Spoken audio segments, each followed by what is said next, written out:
Welcome back, everybody. You are on the game development live stream, or you're watching it anyway. You could be on it. We actually have done that before and brought people in live. But this is where we talk about game development in the trenches with game developers working on games for people who are also building in games. It's my goal to just have you learn a hell of a lot from this. And my name is John Radoff. I am one of the founders of Beamable. I've been a game developer before Beamable, but Beamable is a platform for building the back end of games. So all that boring online stuff that's fun to play, but really boring to build, really boring to think about. We do the boring stuff so you can build a great game. That's what we do. We've got about 100 games live on the platform today. About 3 million people a month are playing the games that are on the platform. So we are taking off and growing a lot. I'm delighted today because I've been able to get here on the stream someone with an incredible background in game development, leading games, leading game development teams, leading studios, and also just doing what I think of as sort of innovative / weird new stuff. We saw the Shark Tank based raise for a game, or at least the attempt to. We have you're doing stuff in Saudi Arabia with Neom. So we're going to talk about stuff we have never talked about on this program before, and that's really exciting. But let me introduce Christopher. Christopher, rather than me introduce you, why don't you just share us your background, like what got you to this particular point in time and space today? Sure. And thanks for having me on. So I'm Christopher Mifsud. I was born in the United States. I grew up in a comic book store. I had a new age mom and a nerdy dad. So I was surrounded by nerdy stuff all my life. I started playing video games at a very young age, probably Atari 2600, burned out an Atlantis cartridge, so I had to buy that twice. Didn't have the Nintendo NES. Went into elementary school and middle school playing tabletop RPGs with my friends, and then got into college where I studied philosophy and religious studies, which seems like an odd mix, but then did some retail management and then got into video games while also pursuing a small short career in special effects makeup. So I did a lot of stuff, got into video games. In other words, a typical game developer background. Of course, right? Yeah, a good mix of everything, right? So jumped into video games because of that film background, and also the management side of things actually helped me quite a bit, and started working on an MMO called Fallen Earth, and then worked on a game called Dexter for the iPhone in the early 3G era of it. So that was a big hit. Went on to do quite a bit more games, moved around the United States a bit, moved to Canada for a little while, lived in Quebec, did some work for Freema and work for Hire there, did some cool stuff with them, then moved to India, worked for Disney there, coolest title of my life, Associate Director of New Experiences. So did a bunch of fun stuff with VR and XR and AR early days of it. Moved to Malta because Disney pivots. I'll just say that. And did a little bit of in iGaming, so did a little bit of gambling games for a little bit, and then Poland, Eindhoven, back to Malta, and then been consulting and running a small indie studio since then. So, all right, you have trekked all over the world. Yeah, it's been fun. It's actually it's one of the best parts about the game industry is if you're willing to relocate, there's a lot of opportunities for you. What's the pattern there? What have you learned about entering some of these regions? It sounds like some of them, like India, for example. India still I would describe as an emerging game landscape. I think especially when I was there, because that was like 2014 through 2016. Was definitely getting, starting to get hot. And I think it's a lot better than it was before. But even Quebec, when I was there, and that was 2011 to 2014, was emerging, right? I mean, it was getting hot and a lot of companies were moving there. But the industry was growing there. And then when I moved to India, the industry was growing there. I mean, I think everyone's predictions were always a little off, right? Like everyone was always like, by 2020, it's gonna boom that area. And then it was 2025, and now it's probably more on track for like 2030. But as an industry, I think it's good and it's hot and it's moving on. Even Malta, where I live now, has an emerging industry here. That's one of the things I kind of enjoy. I kind of like coming into ecosystems when they're just getting started and helping support them and teaching them like best practices and things like that. And, give them a little guidance on like, how do you grow this? How do you support it? How do you create an ecosystem when there's nothing there to begin with? So, yeah. So I want to come back to some of those learning experiences from essentially bootstrapping game development in new regions where they're still learning about game development. But let's take a moment though. Like we spent time on your background. What are you doing right now? Tell us about the studio and what you're working on today. So right now we're with that little rock that they just showed in the middle of the Mediterranean. I have an indie game studio where we're actually a Transmedia studio, so we're basically focused on creating original IP and brands for folks, for everyone. So there's a story for everyone, and our first one that we're working on is Shadow City Mysteries, and so we've got a number of different products that we're creating to support that. So the core game is actually the narrative adventure game, Shadow City Mysteries: A Clockwork Noir. So think Blade Runner by way of Lovecraft Country, set in a Frank Miller Sin City kind of world. So black and white, monochromatic with punches of color, which are just metallics. And then you're gonna get some sound there on that one too. The follow-up for that, and its prequel, is a series of visual novels we're doing called Case Files. And so there's 6 of those, and they each tell a story of the secondary characters in the main game. And the choices you make in those stories will provide you a code, and then those codes are put into the main game, and it'll set the narrative world set. So if you decide to kill somebody as the Rat King and his story, when you meet them in the main game, they'll might make mention of that, or someone in the background will. And then on top of that, we had a successful backer kit last year where we did a tabletop RPG, which was going to print later this year. And that is set in the same world where it's based on D&D 5th edition. And then in a couple of weeks, we're actually having an actual play that's basically set in that world. We'll be running, and you can catch that weekly on Twitch and YouTube. So, yeah. So transmedia is a word I haven't used personally in a while, but I think I built Transmedia games, even though we didn't use that term there either. And this is fun because I don't always talk about that on this stream. But before Beamable, I had a game studio called Disruptor Beam. Oh, okay. We shipped a Game of Thrones game, and we shipped a content update every week that was based on the TV show you just watched. I did a Star Trek game that tapped into, I think the count at the time was about 700 episodes in the Star Trek backlog, and we tried to bring all the characters back from all those episodes into a collecting economy. We built a Walking Dead game. So was I building Transmedia? What is Transmedia? Yeah, 100%. Yeah, well, Transmedia is just taking a popular IP brand and then finding ways to bring it into other forms of media, right? Appropriately. There's bad transmedia out there, right? Like there's people that try to force into a comic or a graphic novel or even just a regular book, bad storytelling for that. It's inappropriate, and that's when it's jarring, and people don't like that. But transmedia is everything from Star Wars to Pokemon to anything where there's multiple media forms and areas for your audience to engage into your IP and brand. And the ideally, you're trying to create multiple ways to funnel into your audience so that they can enjoy it and give them other opportunities to engage in that medium and share it with other people, right? Because not everyone's going to get into a video game or has the time for a video game, but a graphic novel, short video clips, tabletop RPG are great ways to introduce people to cool things.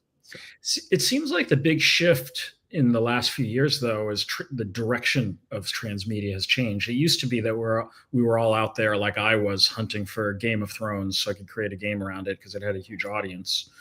Actually, I think I brought tremendous value to Game of Thrones. I think we actually helped them build their audience because we had a game that there were 11 million installs on this game. So we had this active audience that was coming back to Game of Thrones. So it could be said that you were actually responsible for the success of Game of Thrones on HBO personally. It was actually... That's what I heard. Maybe just a little bit, but in fact, it was part of their strategy that a game could help grow the audience, and we were that game that they had at launch to help do that. So I will take a very tiny piece of credit for it, but all the credit really goes to George R. R. Martin for envisioning that world, and then Dan and Dave for executing it pretty well, at least for most of the first seasons of Game of Thrones. They did an amazing job. So I liked it all the way through. I'm not a hater. So I liked the end. It was just too rushed. It was just too rushed. But and I think George agrees. They covered 3 seasons of material in 1 season, and that was tough. So you didn't get to see the progressive character development at the same rate that you were used to. So suddenly there's some evil, and like it happened too fast.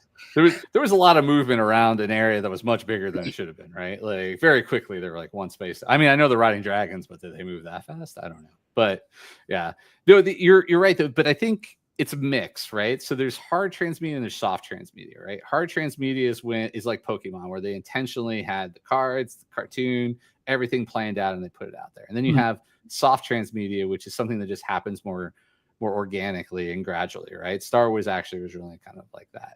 Right. It wasn't like, now you have everything and you think back, you're like, oh, everything was planned. No, everything wasn't planned, right? The toys came out, they built on it, the movies progressively, the expanded series, which is kind of forgotten now, or the extended universe, they call it now, I guess, whatever. So it builds out. The thing is like, I think the problem is, and the reason why people don't jump into it right away is there's a high risk, right? Like there's always the chance that you're going to create content that either your audience doesn't care about, or your IP isn't even ready or ripe enough, and there's not enough people for it. But the opposite end of it, you kind of miss out on that zeitgeist of like the immediate appeal that people have of your product, and they're looking for more stuff, and it's not ready. It's going to take 2 years, 3 years, 4 years, right? And then like I worked on a number of products I can't quite discuss, but they're definitely at the tail end of their lifespan, and it's just kind of like, why are we making a game for this now when it's the last season? Like it carries it a little bit of the long tail, but like in all honesty, like you should have done it in the middle of the 8, 4, 5, whatever seasons that any show had, right? I mean, we lucked out when I originally did the Dexter game back in the day. Like that was still in the mid. Like it still had a ways to go before. In fact, they even showed that game in one of the seasons, as like a preview, like the next season they actually put the game in the TV show. So that's funny. It works out. But again, that's what we're trying to look out for, right? We want to make sure that like when we come out with our products, we have a number of things set up and ready for people who want all the Shadows of the Mysteries that they want. So and they can get it where they want. So. Yeah, Crypto's asking, I guess this is about Game of Thrones because he follows up with some Game of Thrones. Did we base it on the book? Yeah, we actually, the TV series was not out yet at the point that we were working on the game. So we had some graphics that HBO shared with us, like the Targaryen logo. We could use that. Because of the peculiarities of HBO, they had no actor likenesses, so we couldn't use any of the actors anyway. So we represented things iconically. But yeah, it was based on the book before we saw the show. But then we started being able to see the show like 2 or 3 weeks before they aired. So we had a production process where we actually created it up until roughly the 5th season. At the 5th season, there were too many leaks getting out about what they were doing in the show. So HBO simply locked it down. And what we had to do is actually watch the show when it came out on Sunday night, and then we kind of guessed what was in there because we'd have also read the book. So we guessed what was going to be in it, and we had like content ready to go based on our guess. And we were still shipping the next day based on what we saw on the show. So, but it got a lot more complicated. And fortunately, we built a production pipeline that was super fast. Ryan's mentioning how it could have gone 13 seasons. Yeah, I think Dan and Dave were getting a little fatigued there at the end, which is why that happened. And Crypto does not like the way Arya killed off the main White Walker in the end. Yep, we moved too fast at the end. But this is interesting because these are topics we don't often talk about, or actually, I don't think we've ever talked about it on this program. So this is just showing how engaged the audience is around this IP. Quick mention before I want to return to one more topic on Transmedia, but BitNight earlier, if I can find the messages in here, was asking about Beamable and our plans and if I'm going to share it. Yes, I'm going to be sharing some real alpha and beamable later in this program. So stay tuned. When I give out the code later, you're not going to give it out quite yet, but we're going to give out the magic code for the leaderboards and everyone doing there. I'll share what that is, and I'll give a little bit of insight about what's coming right down the pipe. And you're going to want to listen and pay attention to all the words we're saying in here. But that said, it's coming later, and keep talking about Transmedia, keep talking about all the topics that we've got here, and ask your questions, because what makes this really fun as a stream is that it isn't a pre-recorded podcast. It isn't a pre-recorded video. We do this live for the number one reason. Well, okay, honestly, the number one reason is turned out that editing and all that stuff after the fact is too much work. I can't do it. Just doing it live. For reals, it is. It's a lot of work. It's just better just let it flow. Yeah, so live is easy. But the other reason, the strategic reason, not the tactical reason, is we get all of you here and you get to ask questions live, which also makes it easier for me because then I don't have to think of every question. But we love that engagement with the audience where you guys come in and ask your questions. Suman's asking, what's in your cupboard, Chris? Lots of miracle stories. Haha. I think he's looking at the boxes behind you. Yeah, no, I mean, I've got lots of tabletop games and RPGs, and then of course, the Mask of Dr. Doom. But I've got, let's see, Vampire the Masquerade Rival, Shivers, which is this awesome pop-up board game. Flabbergasted, which is actually a book created by another company here in Malta. I work with them. They do a lot of our graphics and stuff like that. They're awesome. City of Mists, which is one of my favorite tabletop RPGs, which is its own system in itself. And I know the team there; they're really great folks as well. So it's basically all the books and board games I'm allowed to have. My wife keeps it to one shelf only, but you do see a little bit of overflow up on the top there. So that's. But yeah. So. Christopher, has Transmedia flipped in the other direction though? But as it used to be that we'd all seek out Game of Thrones, Star Trek, Star Wars, etc., all IP that I've either worked on or tried to work on. 2 out of 3 of the ones I just listed. I never worked on Star Wars, although people tell me I'm very fortunate that I didn't go down that path. But now it's almost the other way. We've got Last of Us, Fallout. Big successful games have provided the foundation for really successful League of Legends, right? I mean, yeah. Absolutely. And the thing is but I still think, I mean, that's definitely a way it's going. But I feel again, they missed the zeitgeist of it, right? Imagine League of Legends it's still popular, right? And of course, Arcane is huge, right? But they hit that a little bit earlier. I still feel like the volume that they could have gotten, money left on the table, is kind of the thing with a lot of this stuff, right? So, expand on that. Where's the money? Well, I just feel like it's a long-lived IP and everything like that, especially Fallout. You look at that. Last of Us is a little bit sooner, so that one I think actually hits about the right timing. But a lot of these could have happened right at the height of their popularity, and if they had something ready, to go, it would have probably, I think that spike is missed a little bit. There's a little bit of a drop down, and then you get a little bit of the return from the new audience that comes in. But ideally, you want to kind of it's like when you're chasing those wish list numbers and the Steam algorithms, and you're trying to get that kick that just keeps going as opposed to a dip and then an up. So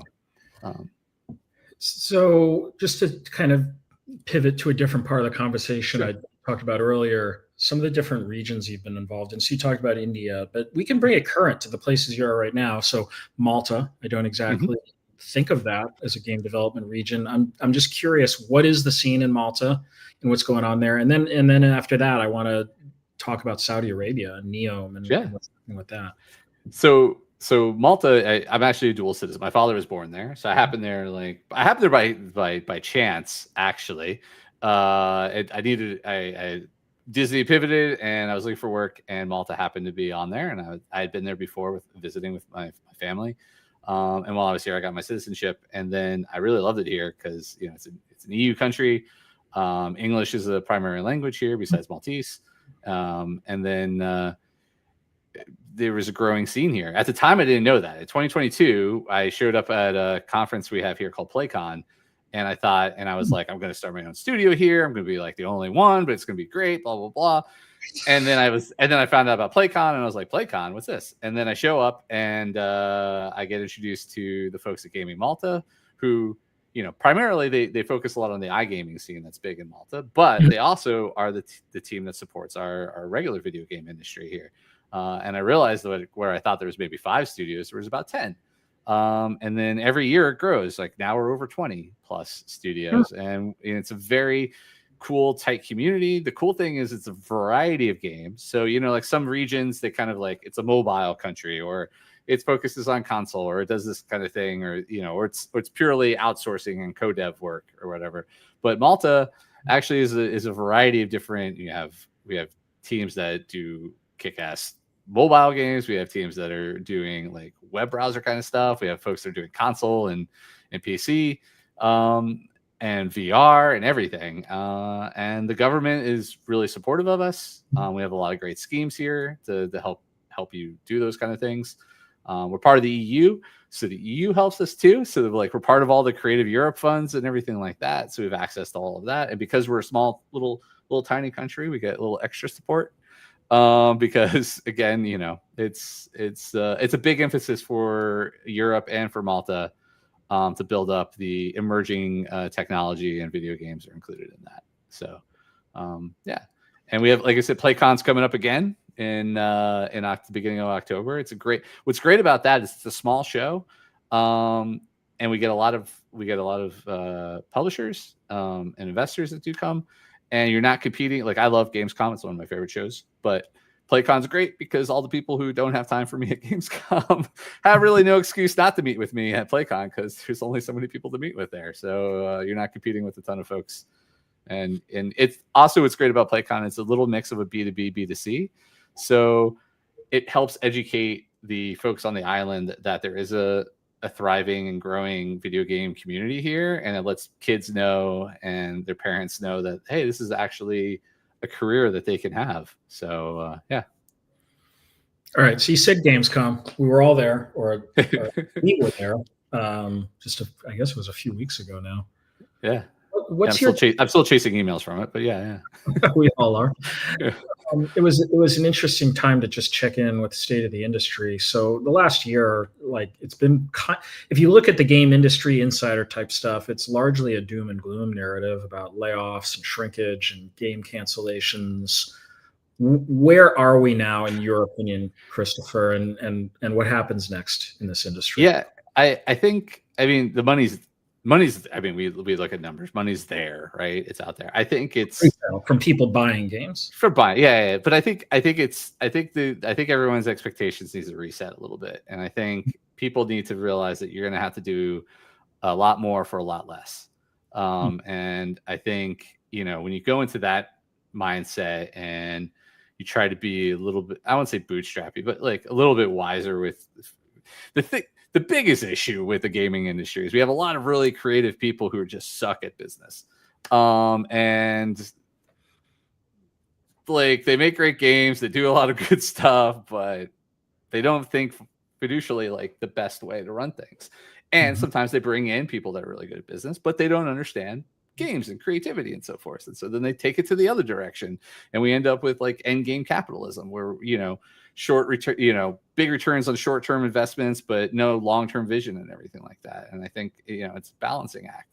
So the money's there. People are making deals. There were a lot of deals I was seeing, and there was a lot of conversations that I was having that I never had so I've been in the industry 25 years, and I've had a lot of interesting conversations in the last 3 years. When I started, the conversations were doom and gloom, or not. Yeah, go a little further, maybe do this, maybe we'll talk. Oh, that's outside our budget range. Do you have anything for $2?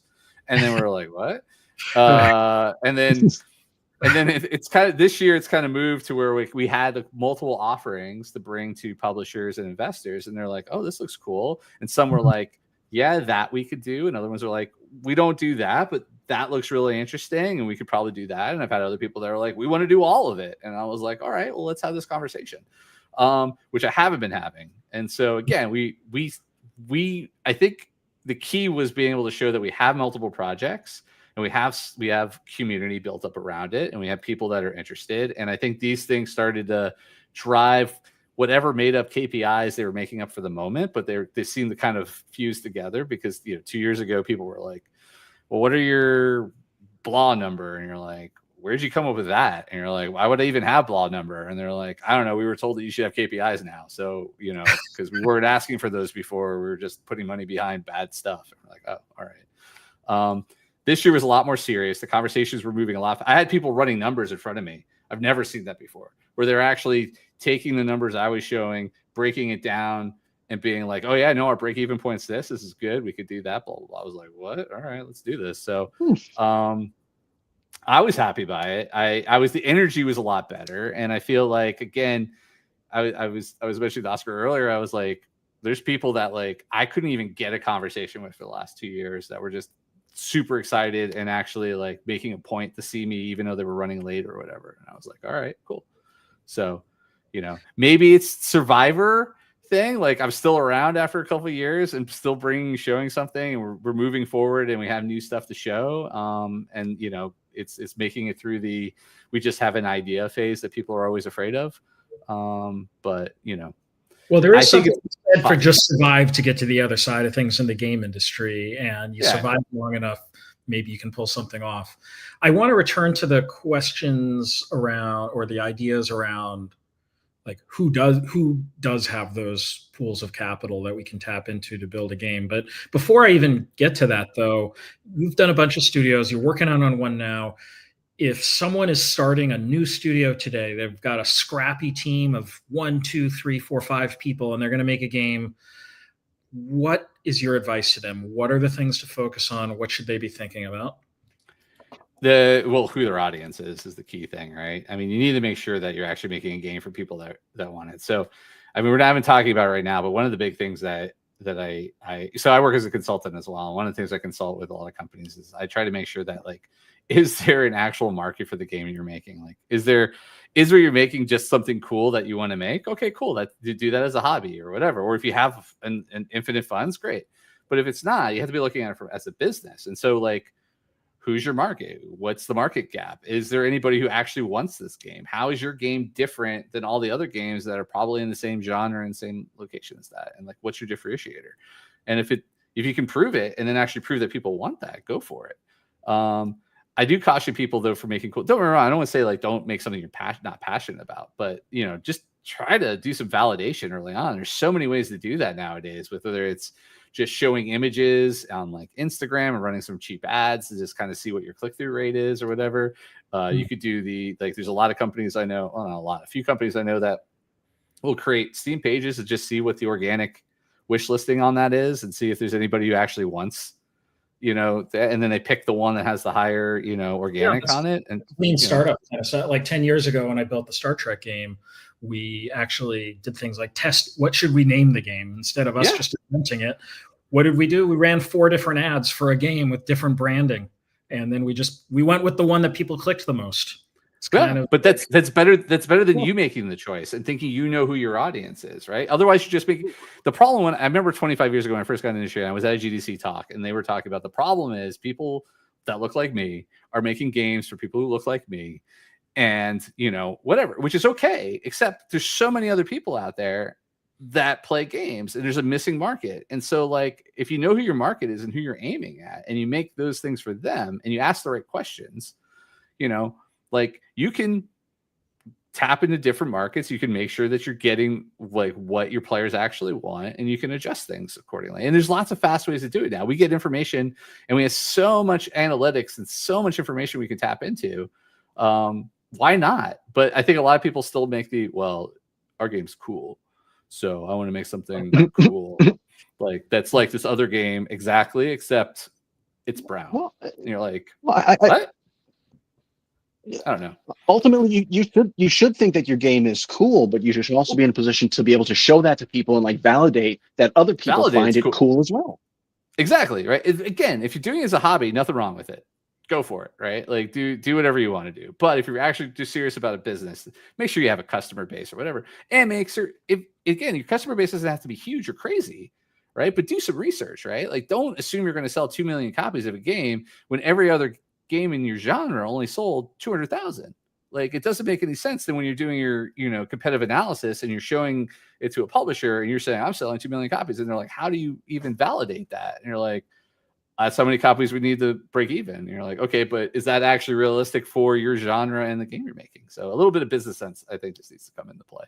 If you're starting out, do that. The other thing is, if you're a small team, realize that like you're either going to have to do a lot of stuff, multiple hats, which isn't a bad thing. I do that all the time. Or you're going to have to kind of, I really feel this is the direction of the industry. You're going to have to move towards more of a movie style thing where you work with more co-dev or freelancers and consultants that are specialists in what they do, and you bring them on board for short term, but very specifically know what you want from them and get them to execute on it and then move on. That's how we operate. We have a small team of 5, but I work with a lot of folks that I've met over the years and bring them in very specific things like 3D character design, animation, mocap, whatever it is. They do it, they execute, we implement, we move on, right? Like, we don't have to have a UX person for full time on our team. We just bring them in for what we need them to do, and they execute on it, we implement. But you have to have a clear vision of what you're doing. Otherwise, you're going to waste a ton of money otherwise doing that way. So, like you said, there's nothing wrong with not doing that if you just have an idea that you're passionate about, if it's your own money, right? So like Eric Baroni, the guy who made Stardew Valley, as far as I know, his girlfriend funded him for 5 years. That's at least the apocryphal story, that he basically was just living in the house for 5 years, making the game by himself.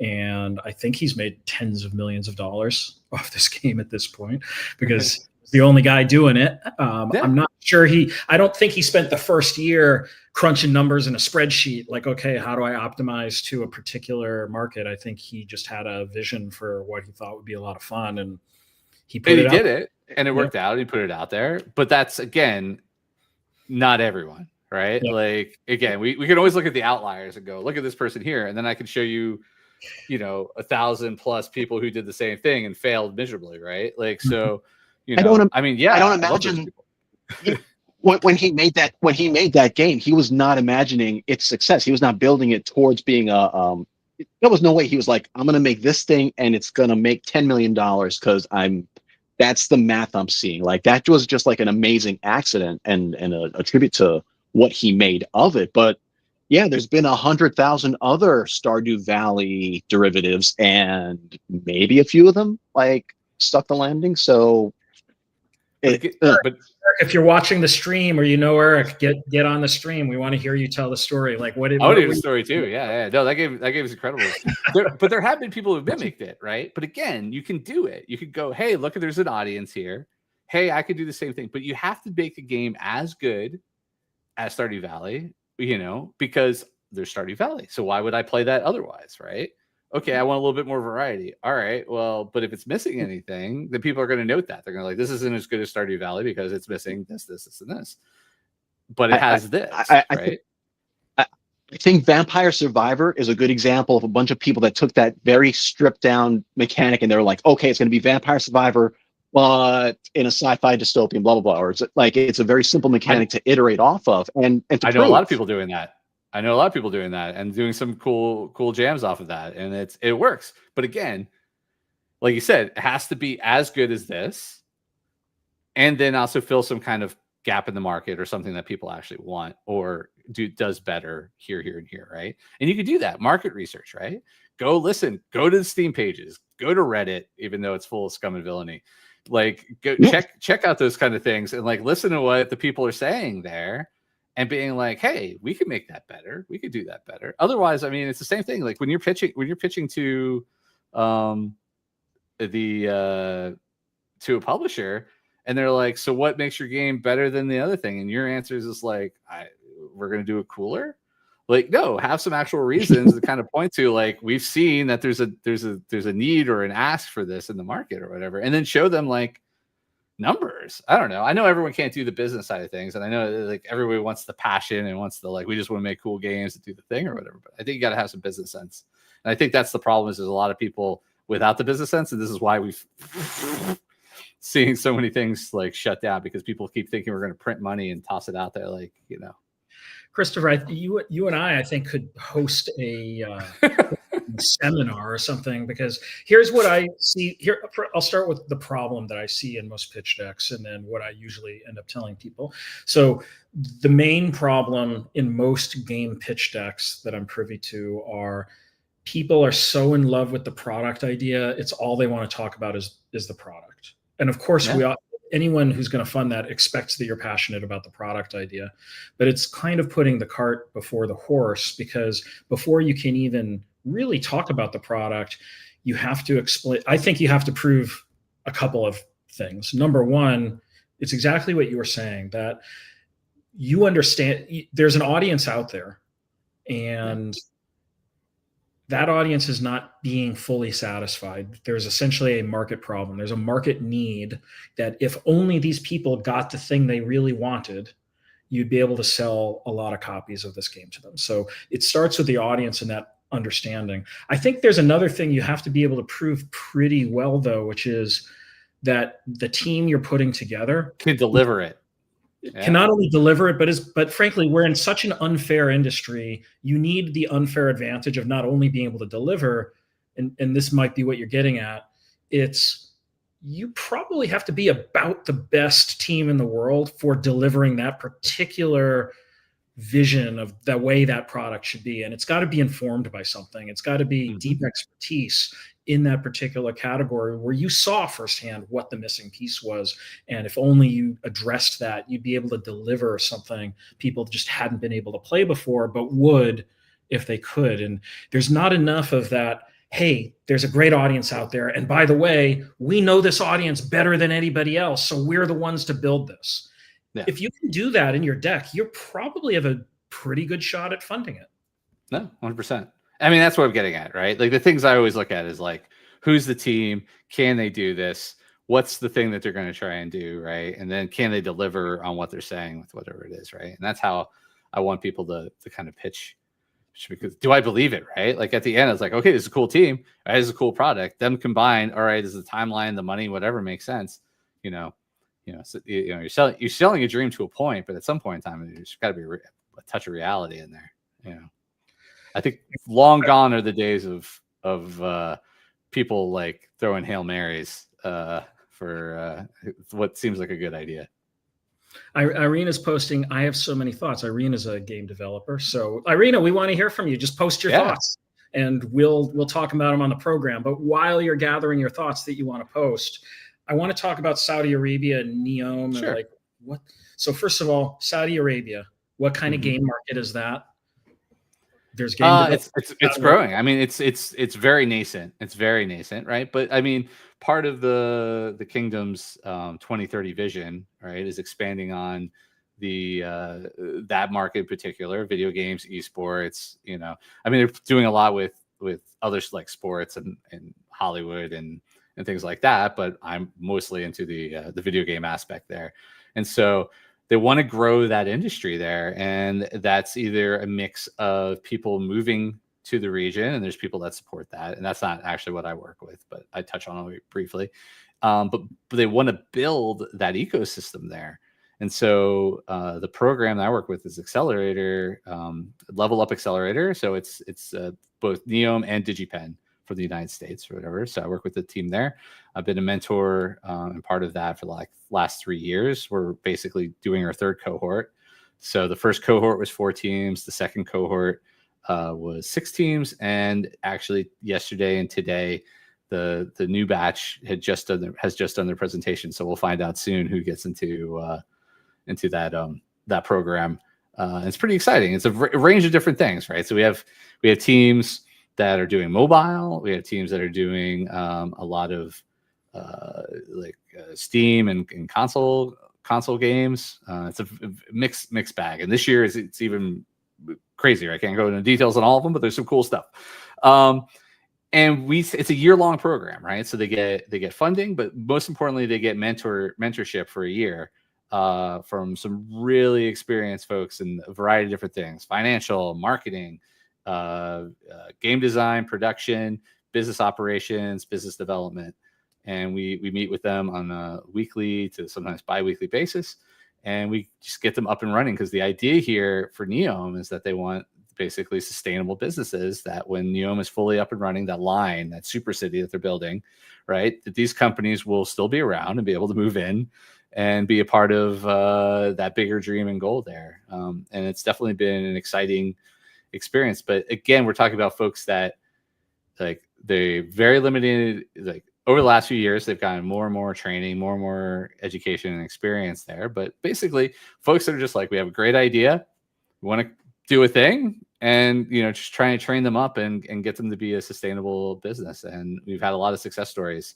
Lots of them have gotten publishers. A lot of them have gotten additional funding through Maroc and Impact 46 and a couple of the other things. So there's a lot of things going on there that's really interesting. So when I visited Riyadh a couple of years back, at the time, there was a lot of interest in, basically, if I wanted to move to Riyadh and spoot up a studio there and employ local people and teach them game development, there was a hell of a lot of capital for that. If I wanted that, it wasn't going to work for me personally, but I know of other people who have done exactly that, which I think points to, if you really want to build a game, there is an aspect of creativity around the financing and the structure too, which is, depending on what unnatural acts you're willing to perform in the process of building your game, there are options for you. Yeah. One of them might be go to Saudi Arabia, build your game there. They would love you to Saudi come. Arabia, they would. Dubai. I mean, the whole MENA region is booming right now, and they all do have capital. Now, again, some of the, and it also just depends on what types of products you're putting out there. Like, regular games are there. Web3 is really big in Dubai, and also growing in Saudi Arabia as well. We don't do those per se, the Web3 ones, but again, there is funding for that in the MENA region, and the support's not going away, at least not for a while. So it's there. I mean, I work with Neom. Neom focuses only on studios that are in Saudi Arabia. This year we opened it up to Jordanian studios as well. But like Maroc does a program as well that they're doing. They're on their second cohort. I think they just closed the thing, but that's open to foreign studios. But they do have to open an office in Saudi Arabia in order to get access to that funding. But it's a good program as well. So there is money there. Again, it always involves relocation, right? Lots of countries want you to go to them and provide you lots of incentives and so forth, but it always requires you to have an office or business, and sometimes it requires you to have your main office there, right? So got to look at all the fine details. Got to look at like how what's like. There's a whole bunch of things like arm's length rules and other things that are interesting. So if you do have a studio in one country and another one, you can't just be giving stuff away for free between each other, right? There's like a whole financial thing of like, you have to charge that company this is the right. Thankfully I have other people to worry about that stuff, but you do have to be thinking about it, right? It's not as easy as just opening a studio there and just funneling all your money over to your other, like, that's not how that's supposed to work, right? So right. So Saudi Arabia is one option for creative ideas that maybe some folks watching this weren't not fully aware of. But you mentioned earlier that you saw some of the publishers, for example, are starting to maybe open up the purse strings a little bit at this last Gamescom. If you're a small team getting started with your idea, I guess there's two pieces that I'm curious that you've seen. How far along do you have to get with the game before you're really going to talk to a publisher? Are the days gone of I can throw together a nice PowerPoint deck, make some nice Gen AI art, and I can pitch my game? I think those days have been gone for a while. I'll be honest. I went to GDC 2023 with just one piece of key art that I chopped up a bunch to put into my PowerPoint.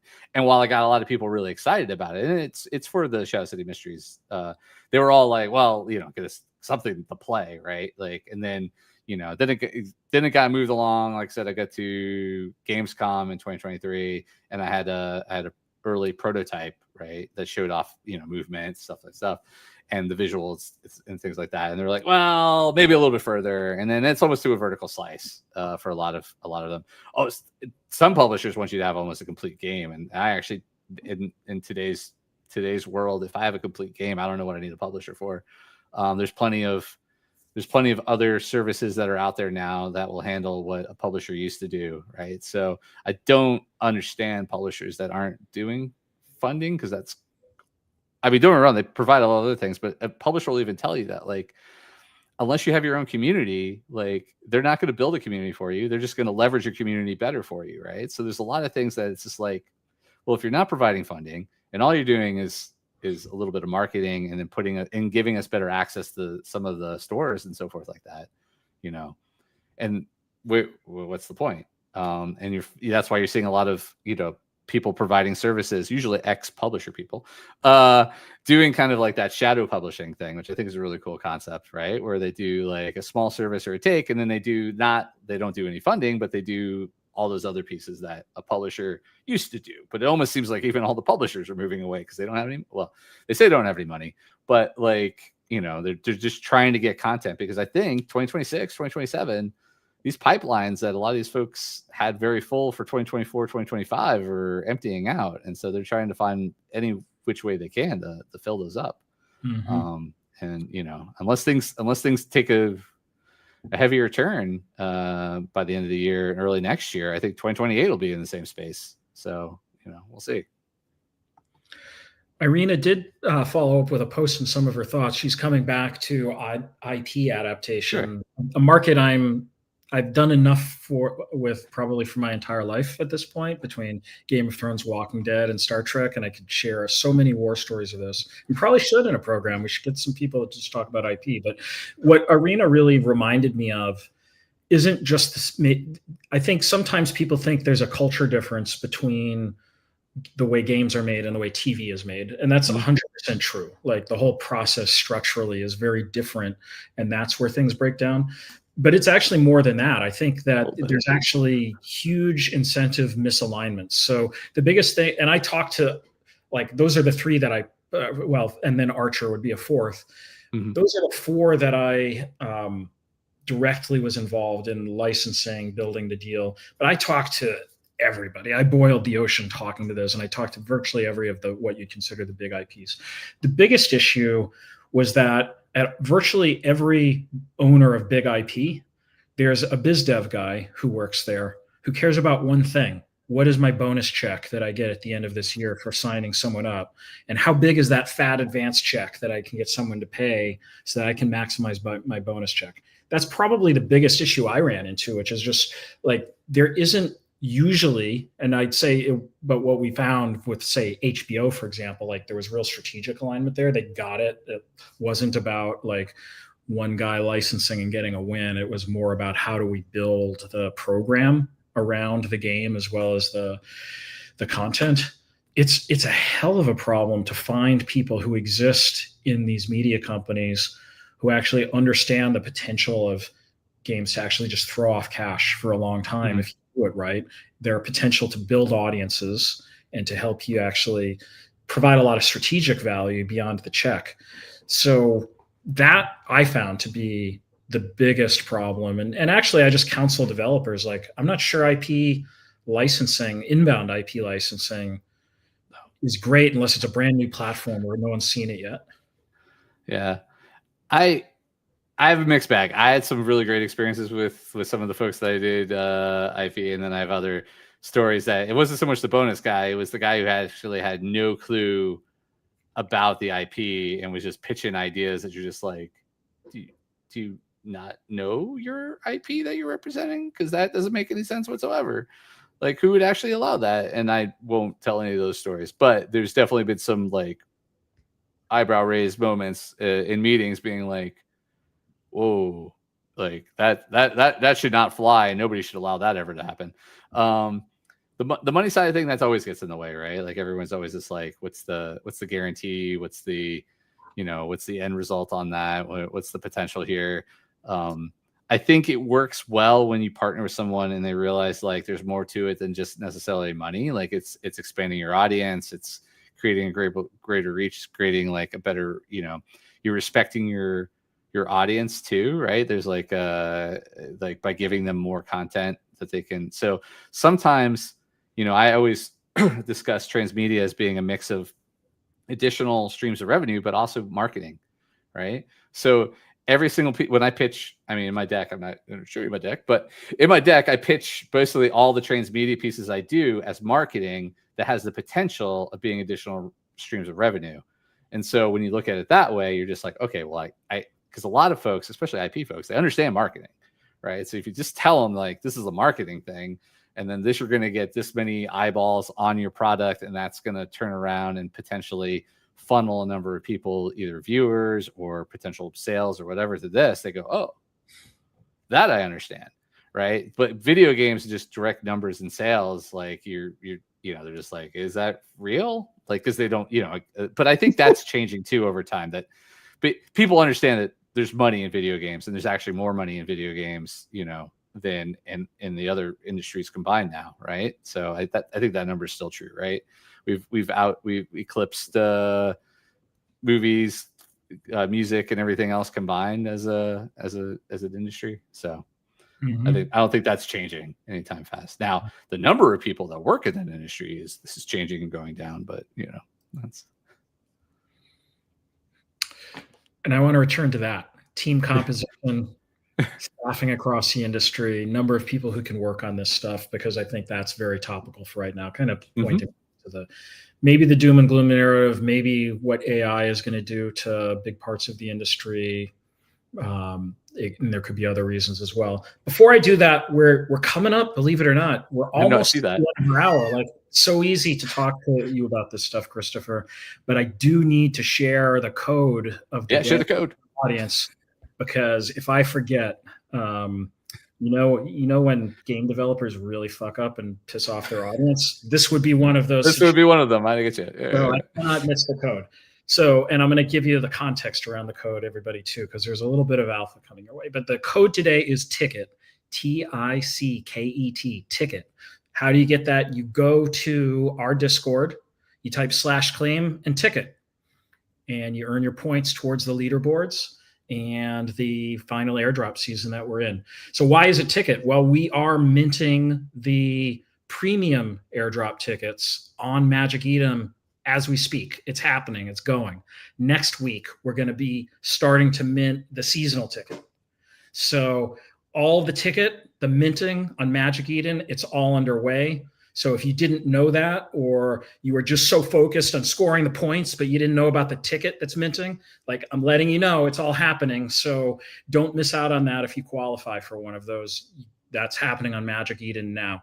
And there is so much happening. You really got to be paying close attention to our socials over the next couple of weeks. Like now, next week, we are going to be sharing a lot about the plans for the token launch and all kinds of other things. Ability to maybe open up a few more nodes that we're going to make available. We sold out the original allocation. We know that there's demand for it, more from our community. So we're going to try to make a few more available for people that want to participate before we do the token launch. So all that's coming, but you just got to be in there. You got to watch what's going on, watch programs like this, or frankly, the easiest, follow me and Beamable Network on X. That's the easiest way to learn about things. All right. Christopher, let's return to like the systemic issues on the labor side of our industry. What's happening here? You said the overall headcount is going down. Yeah, it's definitely going down. I mean, I don't know if you're on LinkedIn. It seems like every other day there's still, and this is not to laugh about, but there's a lot of studios being shut down still. And again, whether it's poor performance, just can't get the money back in. It's just it's awful. What are we at? 40? Is it 40K? I think over the last 3 years. We see that at Beamable too.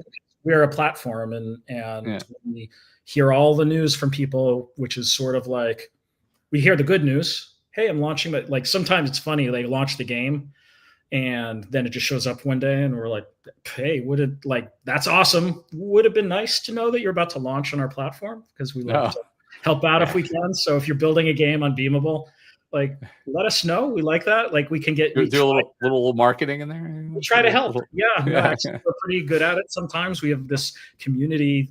We just gave around the code a moment ago. Like, that community is 1.2 million people per month are in that community. And we've told them, hey, go amplify signal on a new game launch. And guess what? They do it. And because they want to earn more points, and it gets widespread marketing for some of our pillars. So give us a heads up if you're building a game unbeatable. We want to know.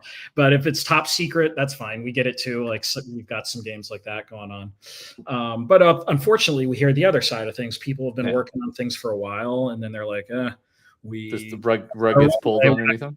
And that account basically goes into stasis, and we've seen more of that, frankly, over the last few months, and also just a lot of studios kind of hunkering down, almost in a holding pattern.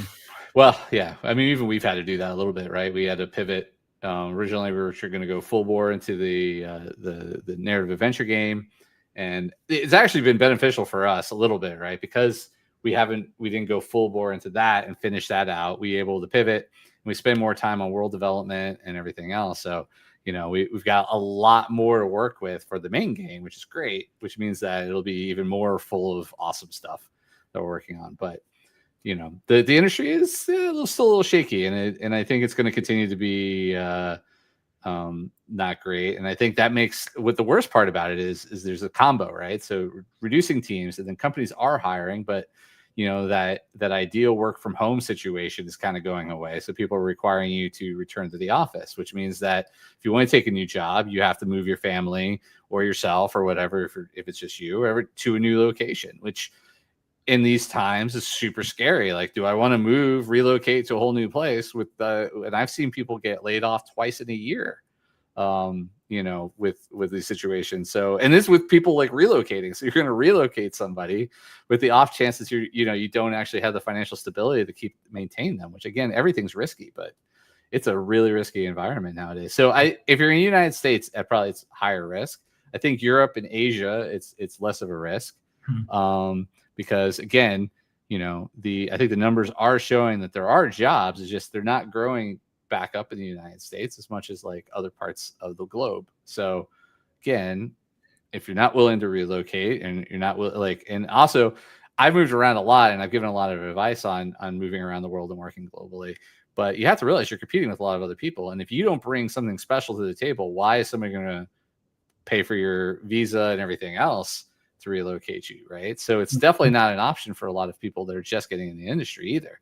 It's for folks that are a little bit more veterans or whatever. The problem is the veterans don't really want to, uphold their entire lifestyle and everything to a new country or whatever. But I guess the key question though is this a moment in time, and it's just state of the industry, and then at some point in the future, headcount growth resumes, or is this a sea change in the industry where just the team composition is changing and it's going to be smaller? Team composition is changing. I think it's smaller. I think again, I lean into that whole movie style. I think it's going to be smaller team. I mean, you'll still have your AAA companies that want to do these huge things or whatever, but I think it's going to be a lot smaller teams working with specialists or whatever to fill in those gaps that they need as they need them. And it's going to be project by project, not full project, right? So it'd be space of a project there. I think that's kind of the way it's going. I wish I could say a little bit more. I've been, again, 25. I saw it in 2009, 2010, 2015 was pretty bad, but these last 3 years have been the worst I've ever seen in the industry. And I don't like the word right sizing. I think that's incorrect. I think it's just there's a number of things going on in the industry. Now, I think in some cases, I think people overcompensated and they're gonna have to rehire in. Right. So they cut a lot of jobs because of whatever they think certain technologies are going to fix that right away. And I still think we're a little ways off for that. And I think there's going to be a rehiring in. But the worst thing is the loss of specialists and the loss of knowledge that's going to happen. Because the thing is, I've always said this, is you could work in any other industry than the video game industry and make a lot more money. And so a lot of, you do it for the passion, you do it for other things.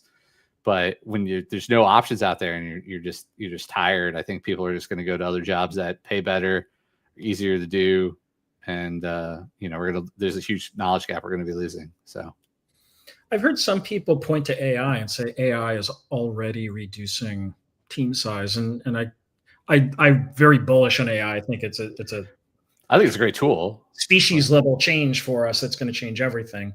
I'm a little more skeptical that big studio run game projects are suddenly like dropping headcount because they're vibe coding and doing No, I don't think art.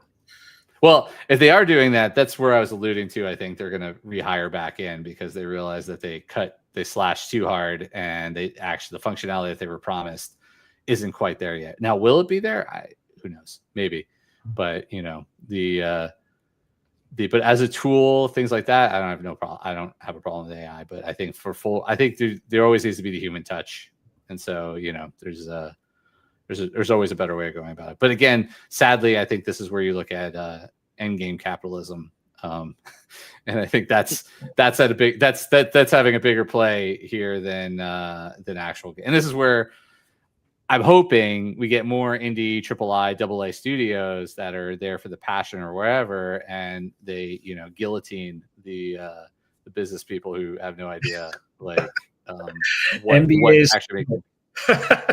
I've actually worked with a couple of really good MBAs. I have two names, by the way, so I don't want to make it a generalization. No. But they are punching bag, so we'll say that anyway.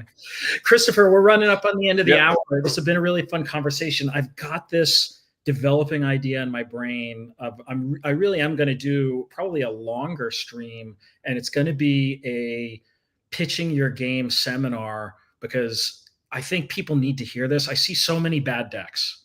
Virtually every deck I see for a game is terrible. I'll just say that right now. So don't feel bad if your deck is terrible. It just means you're the norm.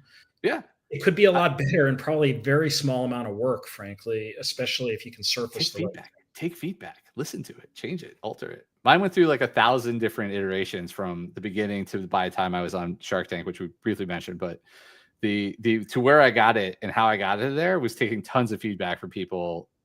Between every single meeting I had, I was adjusting my deck from the very beginning until I had gone through so many questions and answers and so forth that I felt like my deck finally covered everything or most things. So yeah, love it. Iteration and velocity, two values that I try to encourage people to bring into their game development. So when I do that, I would love to have you come back. There's one or two other people I have in mind for that. We'll set up a panel. We'll bring in game studios who can talk about their pitch decks. Anyone who wants to use some live examples. This will be a lot of fun. I think we've got to do this to help people in the industry. But this is the end of our time, or we're 2 minutes over time today, Christopher, and we got to go back to building tech, building games. So this is it for today. I want to thank you so much for being here, Chris, and also thank all of you in the audience. We got 2,000 of you watching live right now. We could not do the same program without all of you here asking your questions, posting your comments. I just get so much joy out of it myself, and hopefully you all get to learn something along the way. So thanks, Chris. Until next time, everybody, this is today's program.